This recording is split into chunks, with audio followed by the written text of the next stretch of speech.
কিছু খেতে মন চাইছে খেয়ে ফেলেন, কিছু পড়তে মন চাইছে পড়ে ফেলেন, কোথাও ঘুরতে যেতে মন চাইছে অবশ্যই চেষ্টা করবেন ঘুরতে যাওয়ার জন্য। আসলে আপনার এখন যে আকাঙ্ক্ষা বা চাহিদাগুলো আছে একটা নির্দিষ্ট সময় পরে কিন্তু সেই চাহিদাটা থাকবে না। আবার মনের চাহিদা থাকলেও আপনার শরীরে হয়তো বা সেই শক্তি সামর্থ্যও থাকবে না। এমনও হতে পারে আপনার পকেটের জোর কমে গেলে কিন্তু আপনার আশেপাশে এখন যারা হুজুর হুজুর করছে তারাও করবে না। তাই সময় থাকতে, শক্তি থাকতে, পয়সা থাকতে নিজের ইচ্ছাগুলোকে পূরণ করুন। আপনার মনের ইচ্ছাগুলো তো অবশ্যই আপনাকেই পূরণ করতে হবে, অন্য কেউ কিন্তু করবে না। আসসালামু আলাইকুম, কেমন আছেন আমার আপু ভাইরা? আশা করছি ভালো আছেন। আসলে আজ আমার যেই কালার শাড়িটা পরতে মন চায় একটা সময় পর কিন্তু সেই কালার শাড়িটা আর পরতে মন চাইবে না। যে জিনিসগুলো এখন খাইতে ইচ্ছা করতেছে একটা বয়স পরে হয়তো আমার মন চাইলেও বয়সের ভারে কিংবা বার্ধক্যের জন্য আমি হয়তো ওই জিনিসগুলো খেতে পারবো না। আমাদের এই জীবনটা অনেক ছোট, আর এই ছোট জীবনের ছোট ছোট আশাগুলো কিন্তু নিজেকেই পূরণ করার চেষ্টা করতে হবে, তাই না? অনেকেই চিন্তা করে যে আমি আমার অনেক টাকা হবে তখন ওখানে যাব, ওইটা কিনবো, ওটা খাবো, ওই জায়গায় যে এটা করব। তো একসময় এই টাকা ইনকাম করতে করতে তার আর সময় হয় না কোথাও ঘুরতে যাওয়ার।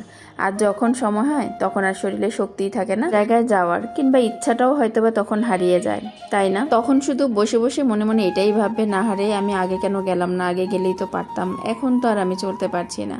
তাই সময় থাকতে, শক্তি থাকতে নিজের ইচ্ছাগুলোকে প্রাধান্য দিন। আপনার স্বপ্নগুলো পূরণ করার দায়িত্বটা আমি মনে করি সম্পূর্ণই আপনার। আপনার মনের ইচ্ছাগুলো পূরণ করার জন্য আপনাকে অবশ্যই কষ্ট করতে হবে, ইনকাম করতে হবে। তাই বলে অনেক ইনকাম নয়, অল্পতেও কিন্তু অনেক সুখে থাকা যায়। আমার জামাই আমাকে অনেক কিছু খেতেই নিষেধ করে, বলে তুমি চিনি খাবা না, তুমি অতিরিক্ত তৈলাক্ত কিছু খাবা না। কিন্তু আবার আমি যেগুলো পছন্দ করি সেগুলো কিন্তু সে আমার জন্য নিয়ে আসে খুঁজে খুঁজে, যে জিনিসটা আমার কাছে খুবই বেশি ভালো লাগে। এই যে রস খেতে অনেক বেশি পছন্দ করি, তো ওই দিন বাড়িতে গেছে এবং রস পেয়ে নিয়ে আসছে। মনে করি মরেতে একদিন যাবই, কিন্তু রুহুকে কষ্ট দিয়ে না, যেটা খেতে ইচ্ছা করে অল্প হলেও খাবো। আমার জামাইটা হচ্ছে পুরাই উল্টা, আমার চাইতে পুরা উল্টা আর কি। তো উনি হচ্ছে বলে যে সুস্থ থাকতেই ভালো থাকার চেষ্টা করো, রোগ বাধায় ফেলো না শরীরে।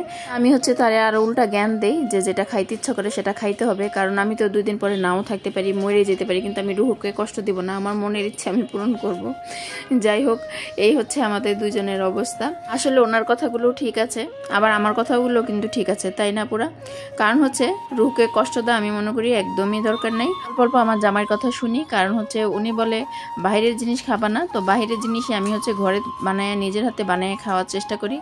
তো যাই হোক, ভিডিওটা কেমন লাগলো অবশ্যই কমেন্ট করে জানাবেন, এবং সবাই সবার মনের যেটা খাইতে ইচ্ছা করে অবশ্যই খেয়ে ফেলবেন, কারণ আজ আছি কাল নাই দুনিয়াতে। তো সবাই ভালো থাকবেন, আল্লাহ হাফেজ, আজকে এই পর্যন্তই।